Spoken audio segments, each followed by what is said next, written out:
Shalom. Puji Tuhan ya, kita bertemu lagi di dalam kasih Yesus Kristus. Sungguh Tuhan baik bagi kita. Kita akan bersyukur kepada Tuhan karena Tuhan begitu melindungi kita, menyertai kita sehingga kita sampai di tempat ini dengan tiada kekurangan apapun, dan kita tahu kesehatan juga Tuhan berikan kepada kita semua. Kita akan bangkit berdiri, kita akan masuk dalam doa.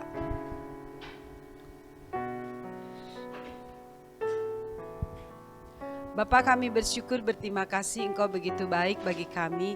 Terima kasih Tuhan untuk penyertaan Tuhan hari lepas hari, sehingga pada saat ini kami dikumpulkan di tempat ini untuk memuji membesarkan nama Tuhan. Sungguh Engkaulah Allah yang maha kasih dan penyayang bagi kami, sehingga kami diberi kekuatan, kesehatan, kemampuan, kesanggupan untuk kami boleh datang kepada Tuhan.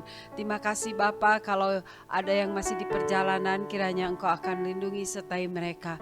Yang ibadah online, Tuhan juga akan memberkati mereka Tuhan, walaupun di rumah biarlah mereka juga boleh tetap Tuhan menikmati persekutuan dengan Tuhan. Tuhan Yesus, pimpin ibadah ini dari awal pertengahan sampai akhirnya.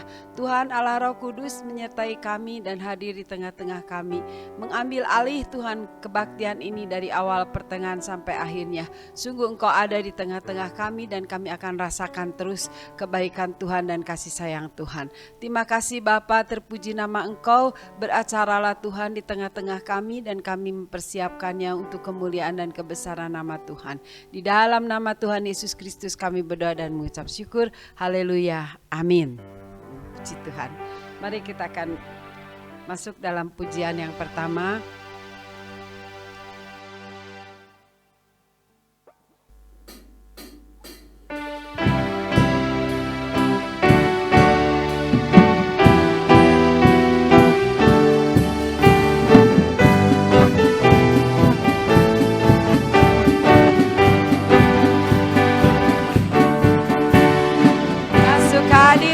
Dengan hati bersyukur memuji Dia,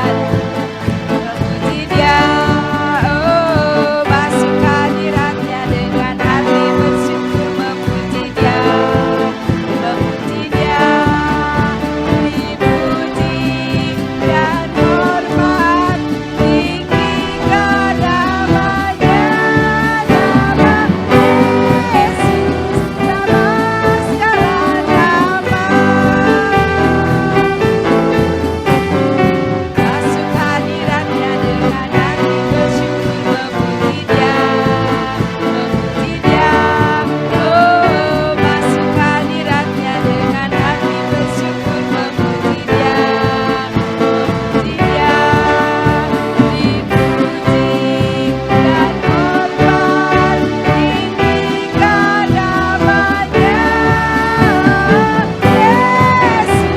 nama segala nama.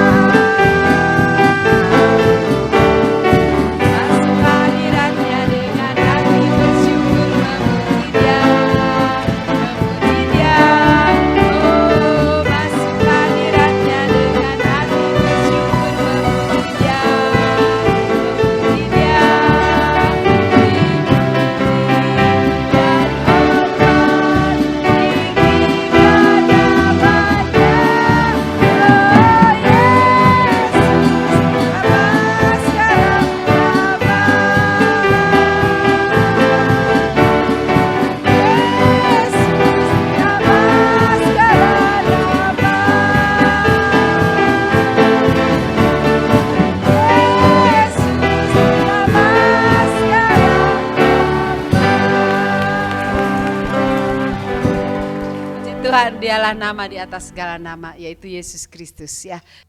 Kita akan bangkit berdiri kembali, kita akan nyanyikan ajaib, sungguh ajaib. Setiap hari kita menikmati berkat Tuhan. Ajaib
Tuhan ya.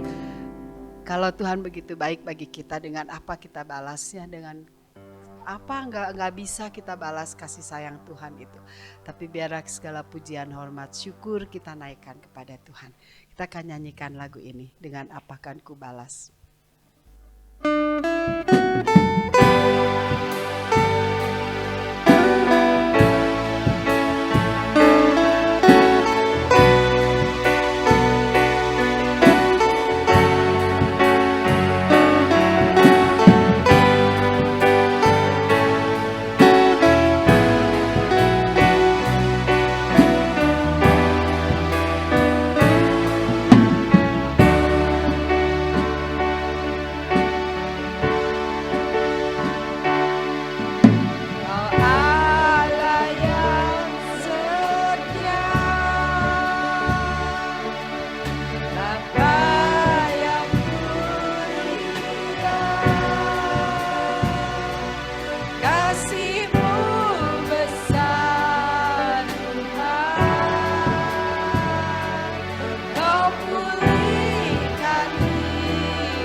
haleluya. Kita sembah Tuhan Yesus. Begitu ajaib, begitu luar biasa. Engkau yang baik, Engkau yang perkasa, Engkau yang mulia, Engkau yang agung. Engkau kusanjung tinggi, Engkau kutinggikan, Engkau kumuliakan Yesus. Engkau segalanya bagi kami Yesus. Dengan apa kami membalas kasih-Mu Yesus, selain pujian, hormat, syukur, pengagungan bagi-Mu. Bapa, Bapa yang baik, Bapa yang kekal, Bapa yang luar biasa, Bapa yang penuh kasih, Bapa yang berikan pengorbanannya bagi kami. Terima kasih Yesus, Engkau sungguh luar biasa. Engkau kutinggikan, Engkau kumuliakan, Engkau kuagungkan, Engkau kusanjung tinggi. Sungguh Yesusku, Allah yang Maha Kuasa itu ada di tengah-tengah kami. Bersyukur Yesus, haleluya. Segala pujian, segala hormat, segala syukur, segala pengagungan, segala sanjungan kami naikkan kepadamu. Haleluya, haleluya. Bapa, terima kasih untuk puji-pujian yang sudah kami naikkan kepadamu. Biarlah Tuhan itu menjadi dupa yang harum di hadapan Tuhan, dan itu menjadi sesembahan kami bagi Engkau Tuhan. Biarlah Tuhan sendiri yang menerimanya, dan kami tahu Tuhan segala pujian kami hanya kami tujukan kepada Engkau Yesus. Karena kami sadar betul Tuhan, kami tidak dapat membalas kasih Tuhan yang begitu besar, yang begitu ajaib bagi kami Tuhan. Biarlah kami boleh berserah kepada Tuhan. Sebentar Tuhan, kami akan mendengarkan firman Tuhan, akan dibawakan oleh hamba-Mu. Biarlah Engkau akan sucikan, Engkau kuduskan, Engkau layakkan dari ujung rambut sampai telapak kaki. Kuasai Tuhan bibir dan lidah hamba-Mu. Tuhan boleh menyampaikan apa yang Engkau mau dalam kehidupan kami jemaat-Mu di Sinai, dan juga yang online. Tuhan, Engkau juga akan memberkati. Terima kasih Bapa, Engkau berbicara kepada kami karena kami siap untuk mendengarkan firman Tuhan. Terpuji nama Engkau Tuhan, di dalam nama Tuhan Yesus Kristus kami berdoa dan mengucap syukur. Haleluya, amin.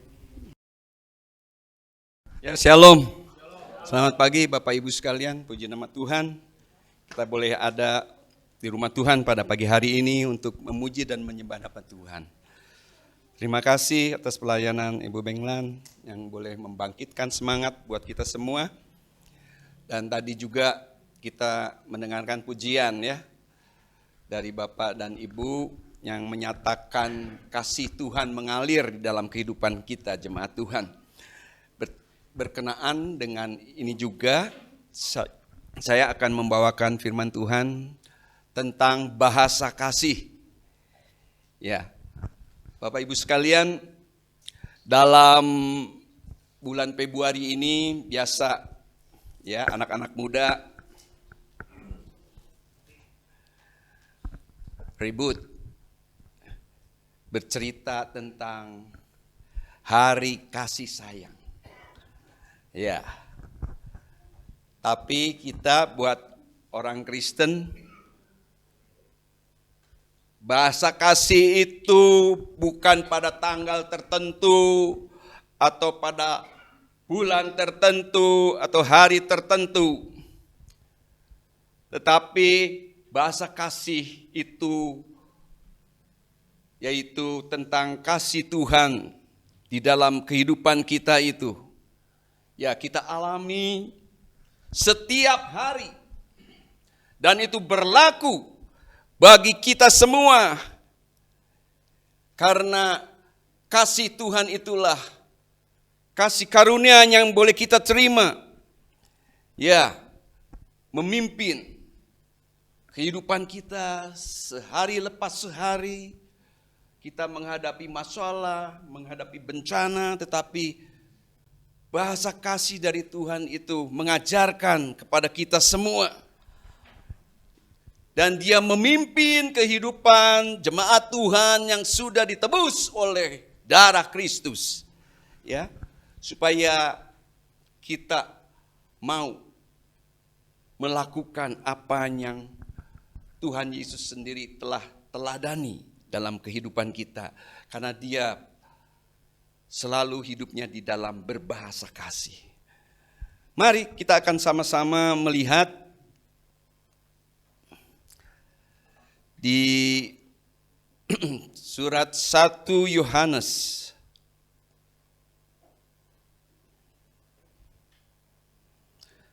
Satu Yohanes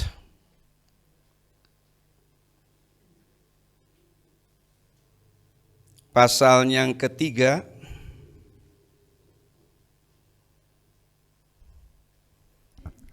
ayat 11 sampai dengan 18.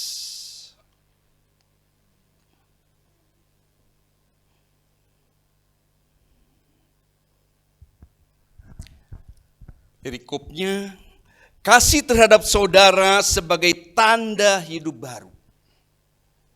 Jadi Bapak Ibu sekalian, firman Tuhan dari Rasul Yohanes ini mengajarkan kepada jemaat pada waktu itu, demikian juga pada pagi hari ini kepada kita semua, ya. Bagaimana praktek kasih terhadap sesama, ya. Sebagai tanda bahwa kita sudah hidup baru di dalam Kristus Yesus. Saya akan membacakan ayat yang pertama, ayat 11. Sebab inilah berita yang telah kamu dengar dari mulanya, yaitu bahwa kita harus saling mengasihi. Bukan seperti Kain yang berasal dari si jahat dan yang membunuh adiknya. Dan apakah sebabnya ia membunuhnya? Sebab segala perbuatannya jahat dan perbuatan adiknya benar. Janganlah kamu heran, saudara-saudara, apabila dunia membenci kamu. Kita tahu bahwa kita sudah berpindah dari dalam maut ke dalam hidup, yaitu karena kita mengasihi saudara kita. Barang siapa tidak mengasihi, ia tetap di dalam maut. Setiap orang yang membenci saudaranya adalah seorang pembunuh manusia. Dan kamu tahu bahwa tidak ada seorang pembunuh yang tetap memiliki hidup yang kekal di dalam dirinya. Demikianlah kita ketahui kasih Kristus, yaitu bahwa ia telah menyerahkan nyawanya untuk kita. Jadi kita pun wajib menyerahkan nyawa kita untuk saudara-saudara kita. Barang siapa mempunyai harta duniawi dan melihat saudaranya menderita kekurangan, tetapi menutup pintu hatinya terhadap saudaranya itu, bagaimanakah kasih Allah dapat tetap di dalam dirinya? Ayat terakhir, anak-anakku marilah kita mengasihi bukan dengan perkataan atau dengan lidah, tetapi dengan perbuatan dan dalam kebenaran. Ya, puji nama Tuhan. Mari kita sama-sama akan memeriksa nasihat firman Tuhan dari Rasul Yohanes ini, untuk kita renungkan bersama-sama, sehingga kita sungguh-sungguh menjadi anak-anak Tuhan yang melakukan kebenaran di dalam hidup ini. Ayat yang ke-11, kita harus saling mengasihi. Ya, ini adalah perintah dari Tuhan juga. Ya, Tuhan Yesus mengatakan demikian. Di Yohanes 13 ayat 34 dikatakan, aku memberikan perintah baru kepada kamu, yaitu supaya kamu saling mengasihi, sama seperti aku, yaitu Tuhan Yesus telah mengasihi kamu, demikian pula kamu harus saling mengasihi. Ya, Bapak Ibu sekalian, kita harus sungguh-sungguh ya mempraktekkan firman Tuhan, karena kita sudah menjadi orang-orang yang menerima keselamatan yang daripada Tuhan. Sehingga kita menerima firman keselamatan itu. Sehingga Tuhan mengajarkan, Yesus Kristus sendiri berfirman, aku memberikan perintah baru kepada kamu. yaitu supaya kamu saling mengasihi sama seperti aku telah mengasihi kamu. Demikian pula kamu harus saling mengasihi. Ya, Bapak Ibu sekalian, kita mau ya untuk sama-sama melakukan firman Tuhan. Karena Tuhan Yesus terlebih dahulu sudah mengasihi Bapak Ibu sekalian, saudara dan saya. Dia mengasihi orang-orang yang ada di dalam kesusahan. Orang-orang yang harusnya hidup di dalam kebinasaan. Tetapi Tuhan Yesus sendiri datang ke dunia ini, ya, bukan untuk menghukum manusia, tetapi untuk menyelamatkan manusia yang berdosa supaya memperoleh kehidupan yang kekal, tidak mengalami kematian, tidak mengalami kebinasaan. Mari kita akan melihat selanjutnya. Di ayat yang ke-12.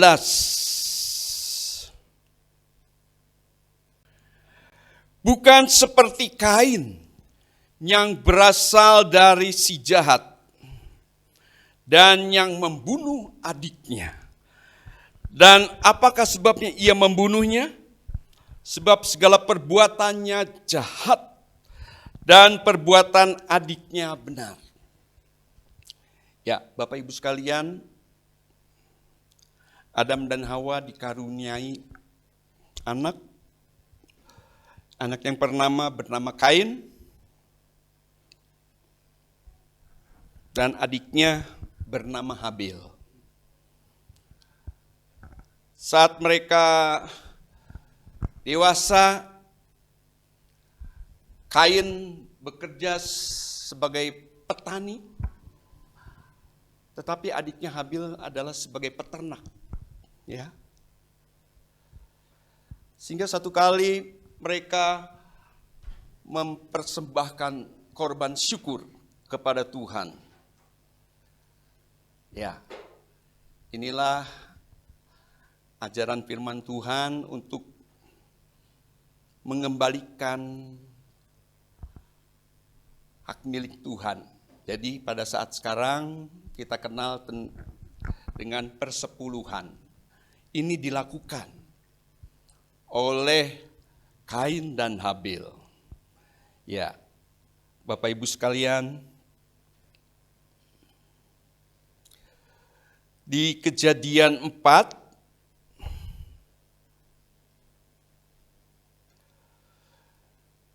dan pada waktu itu Kain mempersembahkan sebagian hasil dari tanah itu kepada Tuhan sebagai korban persembahan. Demikian pula Habil, ya.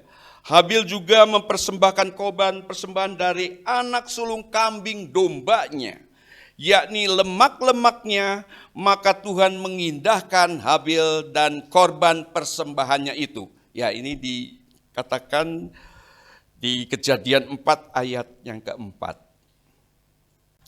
Tetapi Kain dan korban persembahannya tidak diindahkannya.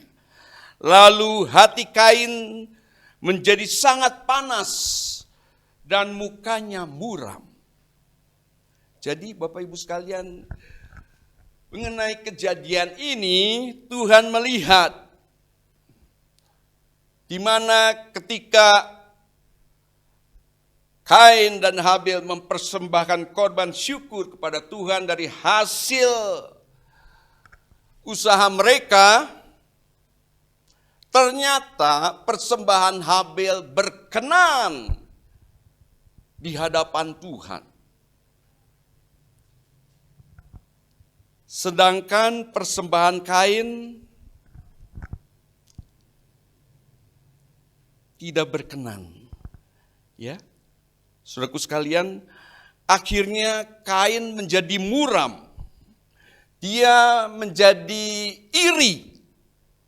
Kenapa? persembahan aku tidak diterima oleh Tuhan. Tetapi adikku diterima dan berkenan di hadapan Tuhan. Sehingga di dalam hatinya ada rasa sirik. Sehingga mukanya menjadi muram. Sehingga dikatakan di ayat ke-7, Kejadian 4 ayat ke-7, apakah mukamu tidak akan berseri jika engkau berbuat baik? Tetapi jika engkau tidak berbuat baik, dosa sudah mengintip di depan pintu. Ia sangat menggoda engkau, tetapi engkau harus berkuasa atasnya. Sehingga suatu kali Kain mengajak adiknya Habil, ayo kita ke padang katanya. Dan pada saat itulah ketika mereka ada di padang, tiba-tiba Kain memukul Habil adiknya itu, lalu membunuh dia.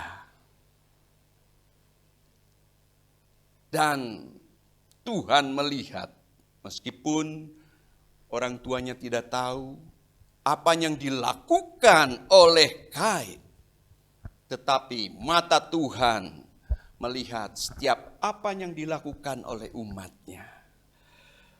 Sehingga darah daripada Habil adikmu itu menjerit kepada Tuhan. Dikatakan di ayat ke-9, Kejadian 4 ke-9, firman Tuhan kepada Kain, di mana Habil adikmu itu? Jawabnya, aku tidak tahu. Apakah aku penjaga adikku? Kata Kain. Firman-Nya, apakah yang telah kau perbuat ini? Darah adikmu itu berteriak kepadaku dari tanah. Ya, saudaraku sekalian, sehingga Kain dikutuk oleh Tuhan. Karena dia melakukan hal yang jahat. Kita akan lanjutkan.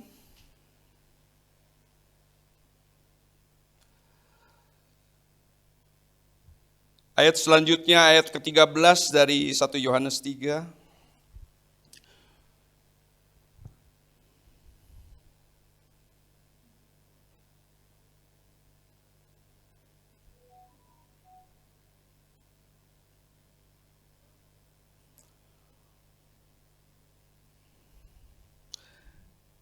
Janganlah kamu heran, saudara-saudara, apabila dunia membenci kamu. Di ayat ke-14, kita tahu bahwa kita sudah berpindah dari dalam maut ke dalam hidup, yaitu karena kita mengasihi saudara kita. Barang siapa tidak mengasihi, ia tetap di dalam maut. Firman Tuhan di Yohanes 3 ayat yang ke-13 ini menerangkan bahwa memang dunia membenci anak-anak Tuhan. Ya, kalau kita sudah menerima keselamatan yang daripada Tuhan Yesus, Dia mengasihi saudara dan saya, Dia juga dalam kehidupannya, Tuhan Yesus juga ditolak oleh dunia. Dia dibenci oleh orang-orang ahli Taurat, orang Farisi. Seharusnya mereka adalah tokoh-tokoh agama yang harusnya memberikan pengajaran yang benar. Tetapi mereka hanya ingin dilihat saja. Dan mereka melakukan Taurat. Lain dengan pengajaran Tuhan Yesus sendiri. Yang penuh dengan kasih. Jelas sekali Tuhan Yesus ditolak, Tuhan Yesus dibenci. Bahkan mereka menyebutkan, salibkan dia, salibkan dia. Demikian pula di dalam kehidupan kita sehari-hari.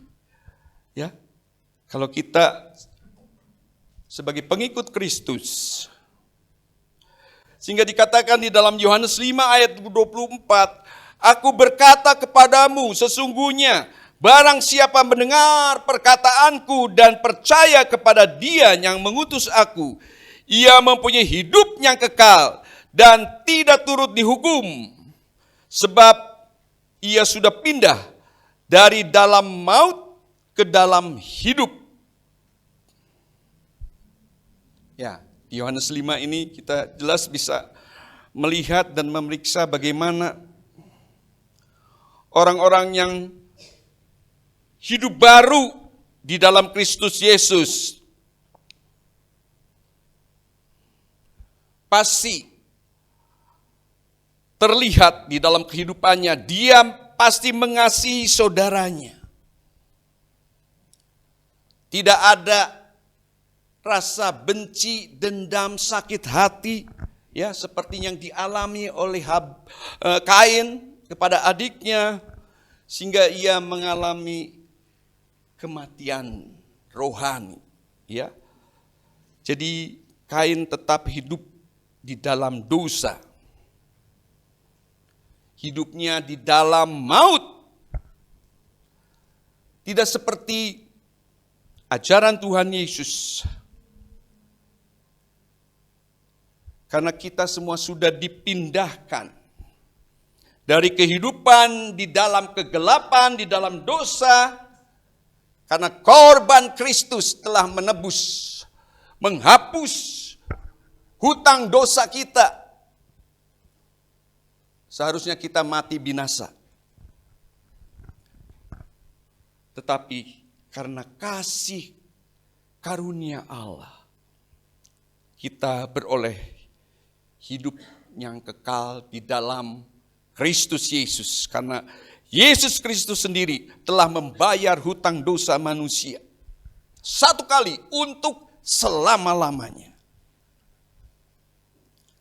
Sehingga bila kita percaya kepada Yesus Kristus, maka kita taat dan kita menuruti akan perkataannya, akan firman-Nya. Sekali lagi saya akan membacakan di Yohanes 5 ayat ke-24, sesungguhnya barang siapa mendengar perkataanku dan percaya kepada Dia yang mengutus aku, ia mempunyai hidup yang kekal dan tidak turut dihukum. Sebab ia sudah pindah dari dalam maut ke dalam hidup. Bersyukurlah Bapak Ibu sekalian, kita semua. Kita sudah masuk di dalam zona kehidupan keselamatan yang Tuhan Yesus anugerahkan kepada kita semua. Karena Yesus sendiri sudah menanggung dosa seluruh umat manusia di atas kayu salib 2000 tahun yang lampau. Dan Dia juga mengatakan, aku berkata kepadamu, sesungguhnya saatnya akan tiba dan sudah tiba bahwa orang-orang mati akan mendengar suara Anak Allah dan mereka yang mendengarnya akan hidup. Ya, ini janji firman Tuhan kepada Bapak Ibu sekalian, saudara sekalian, orang-orang yang percaya kepada Yesus Kristus. Sebab dikatakan di ayat ke-26 di Yohanes 5, sebab sama seperti Bapa mempunyai hidup dalam dirinya sendiri, demikian juga diberikannya Anak mempunyai hidup dalam dirinya sendiri. Dan Ia telah memberikan kuasa kepadanya untuk menghakimi, karena Ia adalah Anak manusia.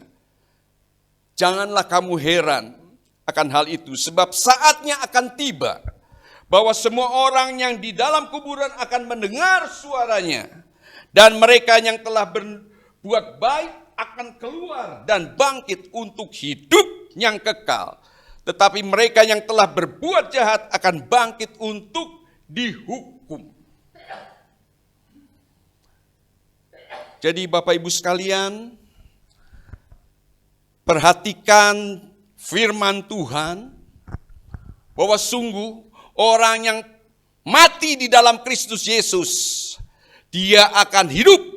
Karena pada saatnya nanti sangkakala Allah berbunyi, Tuhan Yesus datang kedua kali di awan-awan yang permai, Dia akan membangkitkan orang-orang, kekasih-kekasih kita yang terlebih dahulu meninggal, yang percaya kepada Yesus Kristus tidak akan mati, dia akan bangkit dan dia akan hidup selama-lamanya di dalam kehidupan kekal. Pegang firman Tuhan, ya, percaya, yakini akan hal ini, karena satu kali hal ini akan terjadi dan kita akan mengalami. Jadi marilah kita tetap setia menjadi orang-orang yang hidup baru di dalam Kristus Yesus. Dan kita harus melakukan firman Tuhan untuk kita saling mengasihi.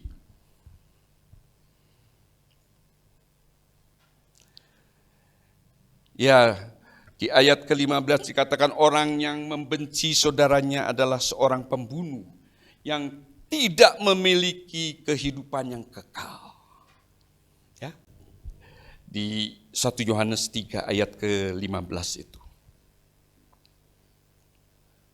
Jadi janganlah kita membenci terhadap sesama kita karena Tuhan mengajarkan. Ya.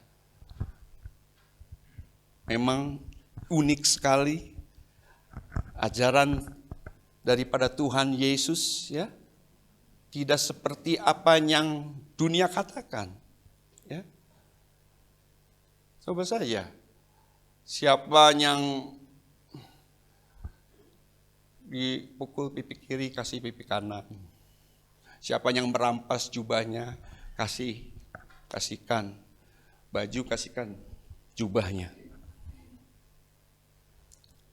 Sangat tidak terpikirkan oleh logika manusia.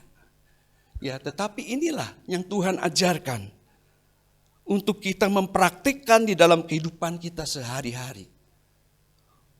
Orang yang menjahati kita jangan dibalas dengan kejahatan lagi, tetapi doakanlah dia. Mungkin di dalam kehidupan kita sehari-hari kita mengalami hal-hal ditipu, disakiti oleh orang lain. Bisa enggak kita melakukan untuk kita tidak membalas hal yang jahat dengan kejahatan lagi? Memang kalau pengajaran dunia kan demikian, ya. Orang yang jahat, orang yang merugikan saya balas. Saya rugiin dia juga. Nah, itulah pengajaran dunia. Berbeda dengan pengajaran Tuhan Yesus. Oleh karena itu, dunia membenci Tuhan Yesus. Dan jelas, bagi kita semua pengikut Kristus juga akan mengalami dibenci oleh dunia. Oleh orang-orang yang tidak mengenal kebenaran firman Tuhan. Tetapi kita bersyukur, kita sebagai anak-anak Tuhan yang sudah dikuduskan menjadi orang-orang benar, mari kita mau terus hidup di dalam kebenaran firman Tuhan. Di ayat ke-16 katakan kasih Kristus, yaitu ia telah menyerahkan nyawanya untuk membayar hutang dosa manusia. Inilah teladan kasih bagi orang-orang percaya.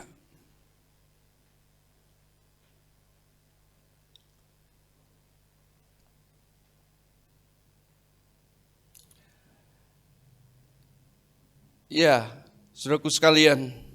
Ya, jadi kita bisa melihat di sini bagaimana Tuhan yang sudah memberi teladan yang indah. Dia sendiri yang sudah menyerahkan nyawanya untuk membayar hutang dosa manusia. Itu adalah teladan kasih yang tidak menuntut balas. Kasih Yesus itu. Dan ia serahkan dirinya mati di atas kayu salib, menderita untuk menebus hutang dosa manusia.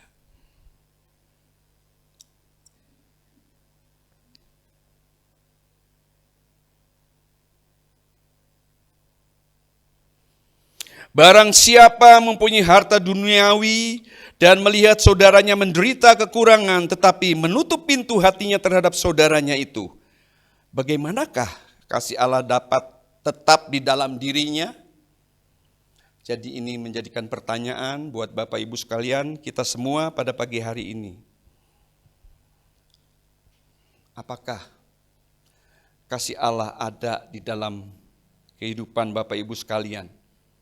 Karena jelas dikatakan di 1 Korintus 6 ayat 10. Kasih Allah tidak ada pada orang kikir. Orang kikir tidak mendapat bagian dalam kerajaan surga, dalam kerajaan Bapa. Jadi mari kita jangan menutup hati ya, supaya kita diberi hati pemurah. Kita tidak menjadi orang-orang yang kikir bagi pandangan orang dunia. Ya, saudaraku sekalian, kita sudah diberitahukan jangan kita menjadi orang kikir, karena tidak ada hak mereka di dalam kerajaan surga. Dan ayat yang terakhir, anak-anakku marilah kita mengasihi bukan dengan perkataan atau dengan lidah, tetapi dengan perbuatan dan dalam kebenaran. Jadi Bapak Ibu sekalian, kalau kita sudah diajarkan oleh firman Tuhan pada pagi hari ini di dalam 1 Yohanes 3 ayat ke-11 sampai yang ke-18. Bagaimana tanda-tandanya ya orang yang hidup baru. Artinya kita tidak lagi hidup di dalam kegelapan. Kita hidup baru di dalam terang kasih-Nya Kristus. Dan firman Tuhan yang selalu memberikan, mengajarkan kepada kita untuk melakukan hal-hal yang baik. Untuk melakukan kebenaran. Yaitu firman Tuhan itu kita harus lakukan. Bukan saja diperkatakan atau dinyanyikan seperti tadi. Ya. Kasih dari Yesus mengalir di hatiku. Benar sudah kita lakukan. Kita tidak boleh menutup mata saat orang ada di dalam kesusahan. Bila mana kita diberkati, mari kita mendukung, membantu. Kita harus buktikan di dalam tindakan. Jadi mari kita sebagai orang-orang yang beriman, kita hanya tidak berkata-kata saja, tetapi harus ada di dalam tindakan, yaitu orang-orang yang beriman, orang-orang yang percaya kepada Tuhan Yesus. Kita harus membuktikan bahwa anak-anak Tuhan adalah, orang-orang Kristen adalah orang-orang yang beriman, percaya ya, bahwa apa yang kita doakan, apa yang kita rindukan, sebelum terjadi, sebelum kita alami, tetapi kita sudah percaya bahwa kita akan diberkati oleh Tuhan. Kita akan dipimpin oleh Tuhan. Kita akan terus hidup di dalam keselamatan Tuhan Yesus. Sehingga kita mau terus hidup dalam kebenaran, yaitu mempraktikkan firman Tuhan di dalam kehidupan kita sehari-hari. Puji nama Tuhan. Kesimpulannya yaitu yang pertama, orang yang hidup baru memiliki Roh Kudus yang memimpin di dalam hidupnya, sehingga ada buah-buah roh. Ya, seperti yang dikatakan di dalam Galatia 5 ayat 22, buah-buah roh. Yang pertama juga adalah kasih. Ya, bukan kebetulan. Ini adalah firman Tuhan. Dan yang lain-lainnya. Yang kedua, orang yang hidup baru ada kasih Kristus di dalam hidupnya. Yang ketiga, orang yang hidup baru beriman kepada Kristus Yesus. Ini menjadi modal. Sering saya katakan, ya, Bapak Rohani mengatakan iman itu modal daripada kehidupan orang Kristen, anak-anak Tuhan. Yang keempat, orang yang hidup baru menjadi berkat bagi sesama karena kita memiliki kasih Kristus. Ya, sebagai penutup, mari Bapak Ibu sekalian kita akan menyaksikan video singkat. Ada seorang anak kecil membawa uang $1 keluar masuk toko. Bolak-balik bertanya kepada pemilik toko, "Jual Tuhan tidak?" Semua pemilik toko mengusirnya. Mereka menganggap anak ini hanya pembuat keonaran atau masalah saja. Menjelang malam dia memasuki toko yang ke-29, toko terakhir yang dia masuki. Seorang tua berumur sekitar 60-an tahun menerima dia dengan ramah dan menanyakan kepada anak itu, "Nak, namamu siapa? Kamu mau membeli Tuhan buat apa? Coba kamu ceritakan." Anak itu menjawab, "Nama saya Bondi. Sejak kecil kedua orang tua saya sudah meninggal. Paman saya lah yang merawat saya selama ini. Paman kerja di proyek. Beberapa hari yang lalu dia jatuh dari lantai 3. Sekarang koma di rumah sakit. Menurut dokter, beliau itu sudah tidak punya harapan lagi. Hanya Tuhan yang bisa menolongnya." Dengan terisak-isak, si anak itu melanjutkan kisahnya. "Tuhan itu pasti obat ajaib. Maka saya mau membeli Tuhan untuk menolong paman saya." Mendengar cerita si Bondi, air mata orang tua itu berlinang. Dia berkata kepada si Bondi, "Nak, di sini ada Tuhan. Dan kebetulan harganya $1. Tepat seperti uang yang kamu punya."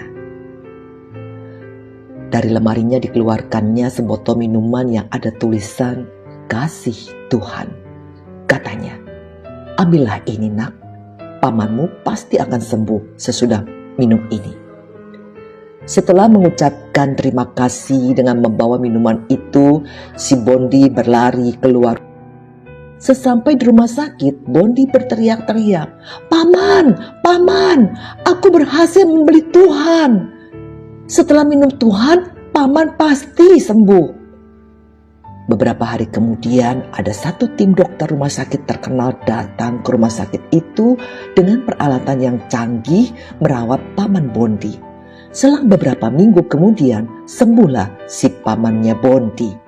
Ketika akan meninggalkan rumah sakit, begitu melihat tagihan perawatannya, paman Bondi hampir pingsan ketika membaca biayanya yang sangat besar. Namun pihak rumah sakit cepat-cepat berkata kepada paman Bondi, "Bapak, tidak usah khawatir. Semua sudah dibayar oleh seorang tua.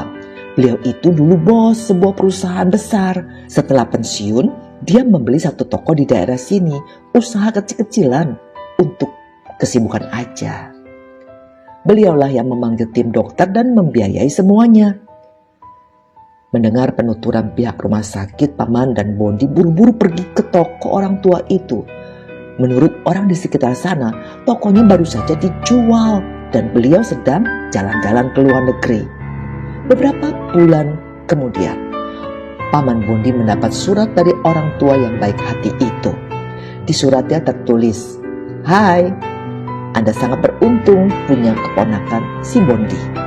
Dengan $1, Bondi pergi kemana-mana mau membeli Tuhan untuk menolong Anda. Dialah yang menyambung nyawa Anda. Tetapi Anda harus ingat, Tuhan sesungguhnya ada di hati orang yang memiliki kasih."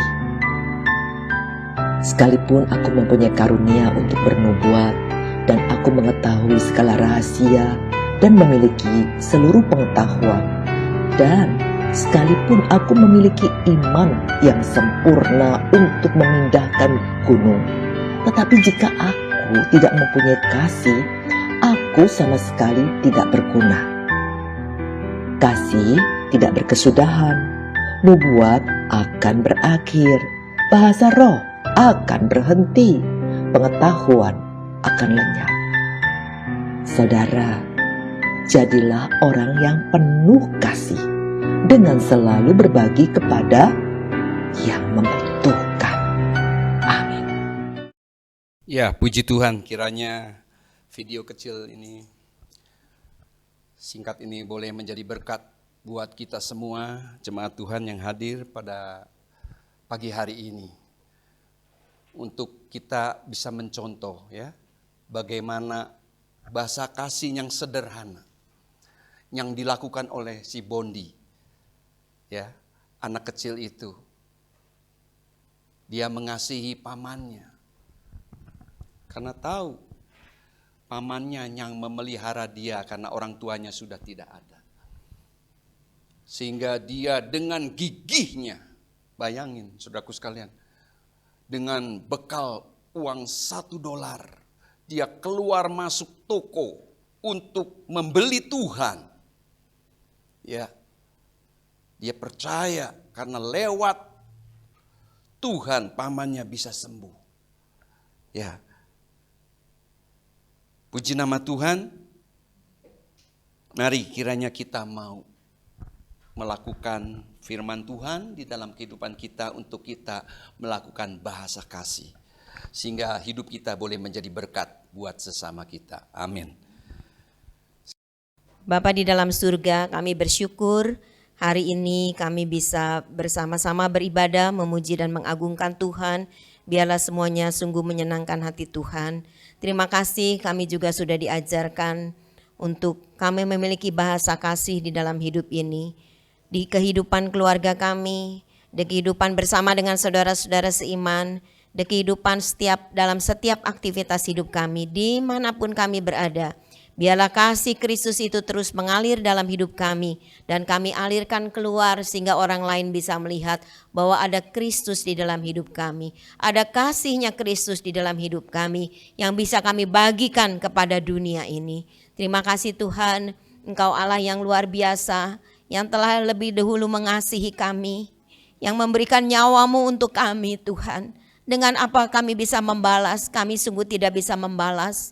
Selain kami mau setia kepada Tuhan, taat kepada Tuhan, dan mengasihi Engkau dengan keberadaan hidup kami, dan juga mengasihi sesama kami. Terima kasih Tuhan, biarlah anugerah Tuhan boleh melimpah dalam hidup kami. Biarlah Roh Kudus yang akan berbicara lebih lanjut di dalam hidup kami, sehingga hidup kami sungguh boleh menjadi terang di tengah-tengah kegelapan dunia ini. Bapa, terima kasih buat Bapak Gembala yang sudah menyampaikan kebenaran firman Tuhan. Biarlah tambah-tambahkan pengurapan yang daripada Tuhan. Bahkan semua yang sudah melayani hari ini, pakai pelayanan mereka terus menyenangkan hatinya Tuhan. Engkau memberkati pribadi demi pribadi, keluarga demi keluarga. Segala usaha, segala pekerjaan diberkati oleh Tuhan dengan berkat yang berlimpah. Kalau ada Tuhan di antara kami yang dalam keadaan sakit, baik yang hadir maupun yang ada di rumah yang sedang ibadah online, biarlah Tuhan juga yang akan menjamah, memberikan kesembuhan. Dalam masalah pergumulan Tuhan membukakan jalan. Ada selalu jalan keluar daripada Tuhan yang terindah, yang kelak kami akan melihat bagaimana kasih Tuhan itu tetap mengalir di dalam kehidupan kami. Bapa, kami juga berdoa kalau ada di antara kami yang berkekurangan, Tuhan yang akan memberkati kami, anak cucu kami di dalam sekolah mereka, pendidikan mereka, kuliah mereka Tuhan. Bahkan kalau ada yang sudah bekerja, diberkati oleh Tuhan. Kasih dan kemurahan Tuhan supaya anak cucu kami boleh bertumbuh di dalam anugerah-Mu. Terima kasih Tuhan, kami berdoa buat bangsa dan negara kami. Biarlah Tuhan juga akan memberkati dengan hikmat daripada Tuhan, sehingga pemerintah baik di pusat maupun daerah boleh Tuhan menjalankan pemerintahannya ini dengan rasa takut akan Tuhan. Dan kerinduan kami di seluruh Indonesia ini Tuhan, ada keamanan, kesejahteraan Tuhan. Bahkan meskipun kami mendengar berbagai hal, kami ingin melihat kemurahan Tuhan dan kasih Tuhan berlaku kepada bangsa dan negara kami. Bapa, tangan-tangan yang sudah berkorban, yang mengembalikan miliknya Tuhan, yang memberikan persembahan, Tuhan balas dengan berkat yang berlimpah. Sebentar kami mau pulang, sertai perjalanan kami, yang jauh maupun dekat lindungi kami, sampaikan kami dengan selamat di rumah kami. Segala puji, hormat, dan syukur kami naikkan kepada Tuhan yang mengasihi hidup kami, dan kami percaya setiap kami yang hadir sudah diberkati oleh Tuhan.